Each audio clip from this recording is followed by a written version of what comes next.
Hey y'all, Chemology here. I'm going to record my explanation of a full moon ritual that I do. This is the culmination of a lot of years of my interest in the full moon, and every time I do something, I will see a little thing here or there, add to it or change it. And so probably about 10 years ago, I got interested in the moon, specifically the full moon. So I started researching full moons and a little bit of astrology, but more just like moons and symbolism of the moon. And at first it was pretty overwhelming. It was like there's so much stuff out there, and now I feel, I guess, pretty figured out about it. Not that I know everything there is to know about the moon, but I used to just not even track like the full moon is for this and the new moon is for that, and not that what I have figured out is right or wrong and there's not any difference in it, but just from like a what I feel like I understand and how I've organized it and used it myself. I just noticed that drawer was open, and that's going to bother me because you can see that my house isn't all put together, and so I'm going to put that away. And now I'm back. Is that ridiculous?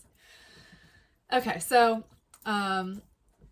also someone recently gave me a suggestion and basically asked for me to do more video. And if you've been following my work for a while, you know that I ebb and flow with doing video. I did a whole 30-day challenge around video and attempting to get more comfortable with that. And it's not lost on me the learning styles, if that's real, and I do appreciate that I could reach more people or appeal to more people if I provided a different format that wasn't just my very long form writing. So here you go, this is that. I did write it first, so if you see me looking down, that's what I'm doing. So the end of the year is coming, and there are 2 full moons left, and one is tomorrow. It also happens to be a super moon, and it is the beaver moon. So I'm not going to go into the specifics of the meanings of this particular moon, but I will cover the general scope of full moon meaning and symbolism. So I think from what I've organized that full moons are a good time to energize things. And specifically, it's about light. The full moon is the bright moon, it's the illuminated moon, it's the fullest lit of all the phases of the moon, full moon. So the symbolism there is about light. I think of it as like taking a flashlight on your life or having more light. The idea is it's a time that is provided by the universe or the moon or the world or our existence that adds more light than we are creating day to day on our own. So while you might actually pick up a flashlight and use that symbolically and look around in your life, you have the added lineup of that happening in the bigger, where you exist. And so that's the idea of the symbolism in the lineup, is that there's something else, extra energy there for you to use.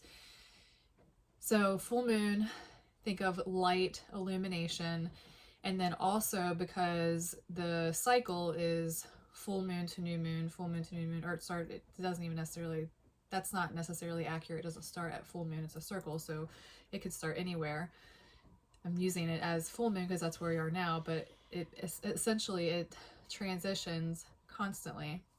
So when it's going from full moon to new moon, the idea is that it goes from the brightest moon to the dark moon, so full light to no light, and the symbolic lineup there is that something is very bright and illuminated, or you have discovered something because of this extra ability to see. And then the opportunity that is there for the symbolic lineup is letting go. What can reduce, diminish, get less intense from really, really bright to dark. You see all these opportunities for symbolic lineups with the idea of full moon going to new moon. So that's the idea as far as the symbolism. And then generally speaking, the moon is symbolic of, so we have the symbolism of full moon, the symbolism of new moon, but what does just moon symbolize or mean, or what are the associations with that? So the moon is symbolic of things like mystery, It's the feminine energy. I don't know where that stuff comes from. Like, why is the moon a girl and the sun's a boy? And maybe we shouldn't refer to them that way anymore in this day and age. But regardless, there's a long history of generally the moon being feminine, the sun being masculine, and then other attributes are things like the moon is symbolic for emotion, instinct, fertility, cyclical change, tides, the ebb and flow of life. It represents spirit and mind, and it's said to govern emotion and mood. We're doing a lot of feelings work in the guided challenge that I'm currently doing, and so this may resonate with you folks extra. So yeah, the moon, if everything we do is for a feeling, and if the moon governs our emotions and moods, not the emotions and feelings are interchangeable, also something that we are covering in the guided challenge. But good time to use the full moon if there is an association of moon and emotion. So with these ideas in mind, we pair up the symbolism of the full moon, so the symbolism of the moon alone plus the symbolism of a full moon. So being bright and illuminating, full, part of a cycle, and checking my notes here. And then a full moon can also be a good time for increased emotional strength and intuition. Again, those attributes, and especially to overcome any relationship changes. And so why the moon is associated with a relationship is because of its relationship to the sun, especially for relationships, because the duality that is the moon that exists as the relationship between the sun and the moon and earth. All of nature can be seen as a relationship. Everything in life can be seen as a relationship. I say everything is a relationship. It's not just about person to person. I have a relationship with you, even if I don't know who you're watching, but my relationship to what I'm doing. I have a relationship to my partner, my mom, my dog, and my sister. But I also have a relationship with strangers. And so people think that relationship means that it's an established, significant relationship in your life, but really relationship is anything that you're relating to. So that is why we can add in the symbolism of work on some kind of relationship with this, again, the symbolism of the moons and the full moon specifically. So the full moon is a time of culmination and the promise of fulfillment, especially for the things that were started at the new moon. That means there's a similar thing that you can do with the new moon, as I'm going to suggest for the full moon. And the new moon is the time that you would start something that would then be illuminated or brought into bigger growth from the new moon into the full moon. But even if you didn't start something that is now having been grown from the last new moon, there's always a time to start. Like you can start anywhere on the circle or the cycle. So with the brightness of the full moon in the sky, the literal illumination is symbolic and we can choose to use it. The full moon illuminates and sheds light, chases away darkness, helps us see. This is the kind of language that you can draw in to do some of this work. And all things that we may reveal that need to be dealt with or released or considered or changed. So if the full moon is about illuminating and releasing, a time for letting go, I actually used to feel a lot of resistance to the phrase or the suggestion of letting it go. And so I use let it be. I say let it be, where a lot of people may say let it go. So consider that and decide what feels best for you. Perhaps when we tune in and allow the full moon's energy to infuse our own, we can use it to be supported in our looking for what wants or needs to be illuminated in our lives. Things we are not seeing, and the use of the energy to do something with those things. If there's something you have wanted to do, something you have wanted to try, something you have wanted to say, this full moon could be a good time to self-believe and do that self-work. The energy is there for us to use. That's what I'm suggesting. Full moons are a great time to let go or let be and then set an intention, something that you will release or leave over the days to the new moon and the dark moon, where you will see it completely vanished, dull, or integrated into your life. No longer a thing taking up visual space, mental space, emotional space, no longer visible in a good way. Again, the moons, are you seeing it? So look for something with the idea of the extra illumination of the full moon. Imagine this flashlight that you're looking around in your life, and maybe you don't need any extra light and you're just like, no, I know exactly what I want to let go of or let be or get some ease with, and choose it and bring it into focus using this extra energy, and then use the symbolism of the period from full moon to new moon for your thing to wane in your life. And wane, everybody thinks of wax and wane in the full moon cycle, or, you know, I think that's typically thought of in the moons. So you don't know what wax and wane actually mean, which I didn't. The waxing gibbous and the waning whatever, that was like the overwhelming part of when I was starting to learn about moons. So wane, technically, officially in the dictionary or such, basically means to progressively get smaller, less visible, less illuminated, less there. So that's why it's called the waning moon. And so the idea is, what could you benefit from some waning in your life? What thing would be good to wane? So that's the full moon symbolism and the stuff that I think of, or I have organized from my little bits of a long time of research. And then here is what I suggest for a ritual or ceremony if you would like to do something to utilize these concepts. So basically, you set a space for yourself, ideally with the moon in sight, but this can be challenging to do. So if that is your situation, then find a space that feels good to you, whatever that may be, and then take some time when you do go outside to look up and spend some time gazing there. You're going to grab a loose piece of paper. You probably don't want to use a special journal to do this with because you'll be tearing it out. And you're going to fill a glass of water, a glass with water, no lid, get a pen and a candle, and then also grab some things that are special to you. Gems and stones go well here. Full moons it's people energize or cleanse their stones during full moons. Charms, notes, pictures, anything that specifically goes with this thing that you're choosing if you already know your thing, or you can also use this ceremony to find your thing. So if you already know it, pick some things that go with it. If not, just pick things that feel special to you, and anything that really goes with the thing. And then you're going to illuminate and wane over time what you'll be letting be. So clear the area of anything else that is distracting or not attractive or being used. So that means if you're using the kitchen table, clear it. Don't have stuff there that doesn't have anything to do with this. It feels different. And if you have sage or anything like that, any type of smudge, you can bring that into. And you'll start by cleansing your aura.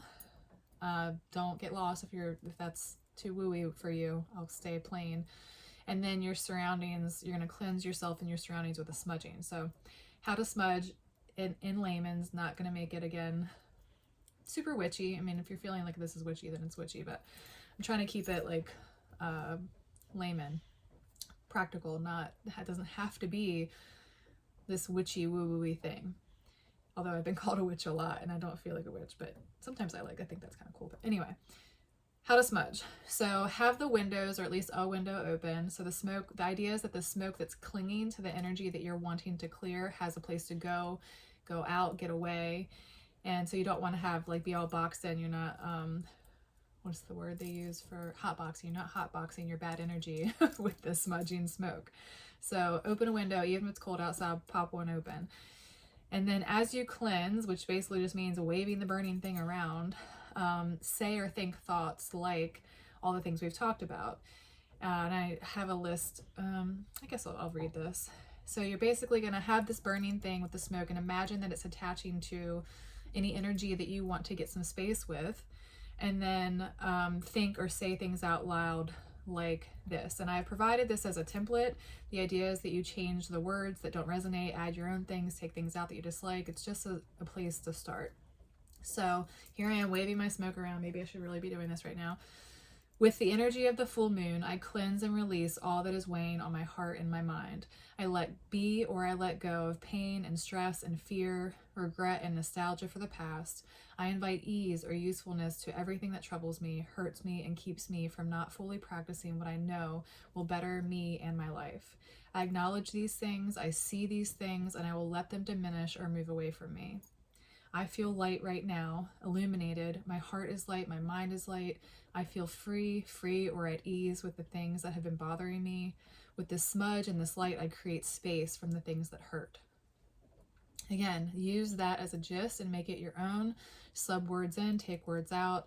Words matter, and it should resonate, so change it however you feel to. And then, after you've smudged and cleared your space, you're going to sit with your thing.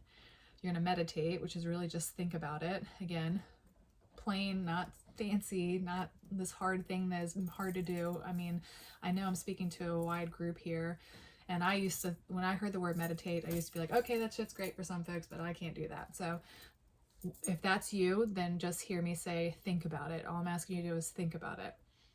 So you're going to sit in front of your arrangement of special things, whether you've got stones or pictures or just a candle, whatever your stuff is that you set up, and light the candle if it hasn't already been lit, and begin to just think about the stuff. Think of things you wish to release or ease. If you've already chosen the thing, think about that. You can choose a few things or one thing, whatever feels right for you. And then you're going to write that down. Also, because part of the candle is a little bit of like, one, it's representing the light from the moon, especially if you're not outside or at a place where you can see the moon. So it's representing the light. And then I find that if I like stare at a flame, my mind, it's kind of trance-like. So if that resonates, try that. And let your mind wander there if that's what happens. But if you start thinking about the dishes or something else, like wander back to this. And look for things that feel a dis-ease in your life. Things like worry or negative stress, hurt, pain, fear, doubt. Look for things to illuminate. Give space to look at things you have been avoiding. Use the extra light. If one thing feels big or too much, don't worry about looking for multiple things. Just choose that one thing. Sometimes one thing is very clear to us. Sometimes we're like, oh, I have a couple things, or these things go together, and like whatever that is. So then once you have your things illuminated, considered, and written down, fold up your piece of paper. And then you're going to take your paper and the jar of water outside, along with any of the special stones and things you want to energize. If you do have stones you'd like to cleanse or energize, this is where that goes. You're going to place the folded paper under the jar and any stones around it. And we're going to use the glass of water like a magnifying glass. You're going to leave it out, and the moon is, think of the idea of the moon is magnified by the water. The thing you've written down that you want to release or let go or let be is under this material that's going to magnify energy to it. And you're going to leave it outside overnight and let the full moon do its thing. And if it's raining, which it is actually right now, it's probably why I thought of that, just don't take anything out there that you would be really sad to lose or be damaged. So stones and things like that will be fine. I wouldn't take out like my original picture and leave it out there with that. But if your note gets wet, I think that's okay. It's like extra, the rain is coming from above, is probably extra illuminated from the moon, so it got wet with good stuff. I would be okay with that. So that is my full moon stuff. What I think about the full moon, what the full moon means to me, the way I use it, the symbolism with it. And then that's a ceremony that I have done a lot. And you call it a ceremony, you call it a ritual, you call it, I just did a thing with the moon, whatever. And then this extra little part is really dialing it down, which probably shouldn't even put in the video, because if this is really off-putting, you probably didn't get this far. But I'll include it anyway. It's basically just reflect and cull, C-U-L-L, cull. I think I might actually use the word cull wrong, and I've probably been doing it for years. So I think cull means to cull I always thought of it as culling out the bad apples, but I think cull actually means to call out the good things. Whatever, you're drawing things out. They can be good or bad in my world. So basically you're looking, reflecting, and culling things, basically standouts. And just look, while, if you are using the full moon energy, just look around. Again, flashlight metaphor or not. I don't know why my flashlight's always like this. I don't know. Or a headlamp. I mean, that's usually when I actually have a flashlight. Anyway, use some things to help you do this. So that can be like scrolling your pictures, scanning posts if you're a person who shares on social media. It could be what's in your notes. Like, what are the systems of things that you would even be able to reflect on? Pictures is usually one for most people, but I, for one, have tons of notes. You could scan your messages with a friend or friends that you exchange a lot with, things like that. Looking for things like what has changed, what stayed the same, what do you like, what do you dislike, what have you felt, what have you wanted to feel that you haven't felt, in what ways is your life not the way you imagined it, which way is. Just look around. Just use it as a time to look around, to look at yourself and your life. And then anything that comes up, let it be, see what's there. And then, yeah, that could be it. That could be all you do with the full moon. You don't have to do witchy water or an outside stuff. Just take some time to think about it. So that's my full moon stuff. If you have any questions, please feel free to reach out to me. And I hope this is useful to someone. Ciao for now.